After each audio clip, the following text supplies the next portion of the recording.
Alright, we covered the mobile devices. Now let's cover his second point, which he spends the rest of the video going over, which is computers. Does it make calls? Let's see here.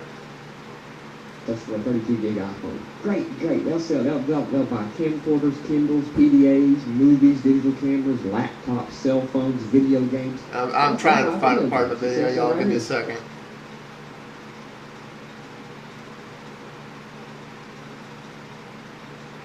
And there we go. Mac Pro. We'll choose one. Mine's a 2.66 from 4 years ago. And now I want to touch on that for a second. I think I just figured out why Emeek thinks the Mac Pro is a good machine. 4 years ago it was. I think the version that came out just after the one he has, where they made changes to the 4-core, where basically if you wanted to upgrade the machine, you had to go back to Apple and buy a whole new machine, which was ridiculous. It was basically raping their customers. I mean, they've never been the most cost effective. But yeah. So let's go ahead and let this play, and then I'll rehash on it. 3 to 4 years ago. Mac Pro Quad, that's mine. It's with Desktop fully functional, yes. Overall good condition. Hard drive, I have a Raptor in there, so it's 120 gigs. RAM, 14 gigs. Optical drive would be a super drive. No optical drive bay 2. I have the AC adapter. I have all machine passwords removed. The original software, keyboard, mouse, and I even have the original box. Let's calculate it. $988 for a 4-year-old computer. Okay? 3-year-olds minimum, 4-year-old. I'm saying this was ball around 2006. Yeah. Late 2006. Now, if I fill out and have an account and say, go ahead, they'll send me a box, postage paid, big enough to fit my Mac Pro, postage paid. Yeah, they'll do that, Emeek. Here's almost $1,000, $988. Now let's look up a Dell Studio, the computers that are supposedly meant to compete. Dell Desktop. Is it fully functional? Yes, it's good condition. Processor, we're going to say Intel Quad Core, just like my Mac Pro. Processor speed, 2.66. Hard drive, we'll give it the same size hard drive. RAM, we'll give it the same amount of RAM. Optical drive will be a DVD-RW. Optical drive 2, none. Graphics card will be 512, just like the Mac Pro. Operating system, we'll say Windows 7. Wi-Fi, we'll even give it wireless when the Mac Pro doesn't. And if I have all my power cables, keyboard and mouse, they'll send me a box and pay me $530. Okay. I'm neither surprised by those numbers nor convinced that the Apple has a higher price as a result of those numbers, because we can do the same math there. I don't have the exact numbers there, but I don't need to have the exact numbers there. I can just go over the basic numbers of the Pro. Here's the thing.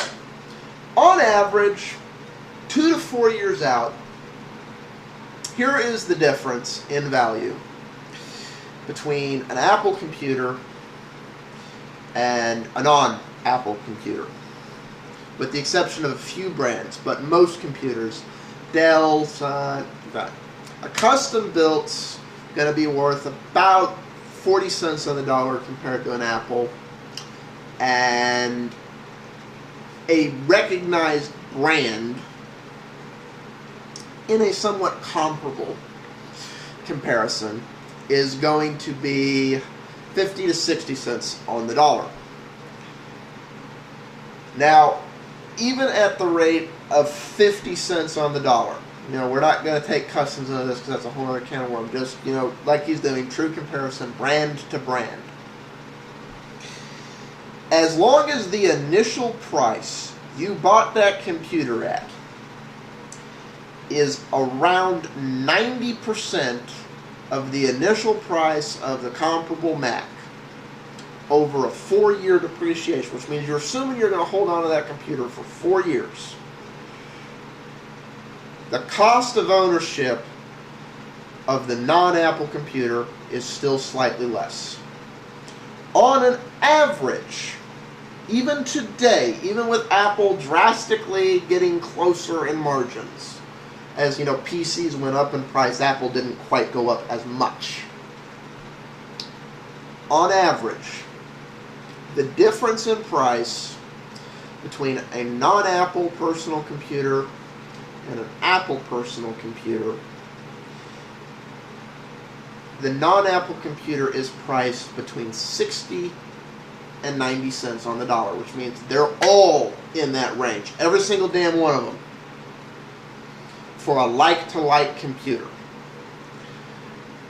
This does not mean the base price Apple and the base price PC.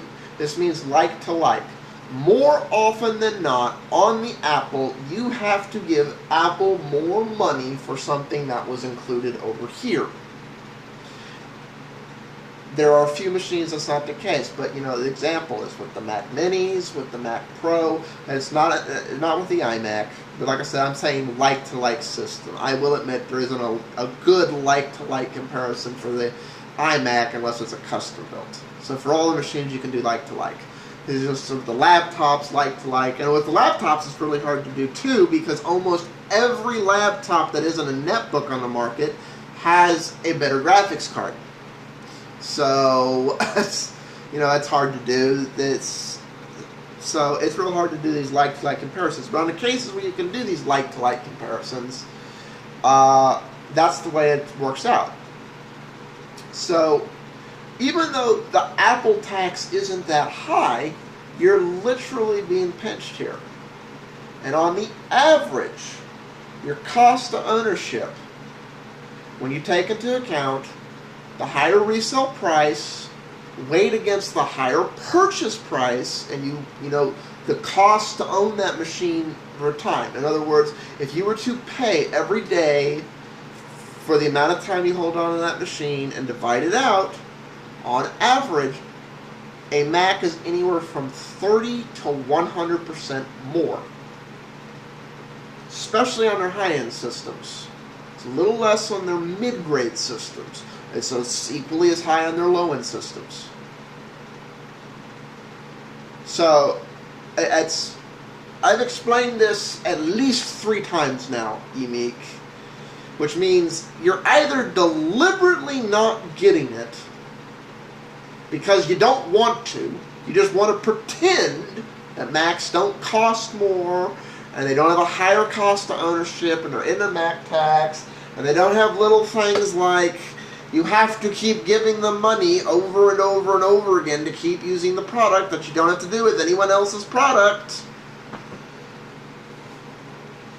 Or you're just retarded. And I don't think you're just retarded. I mean, you're not an idiot, which means you are deliberately just pretending this isn't the case. Peace out all at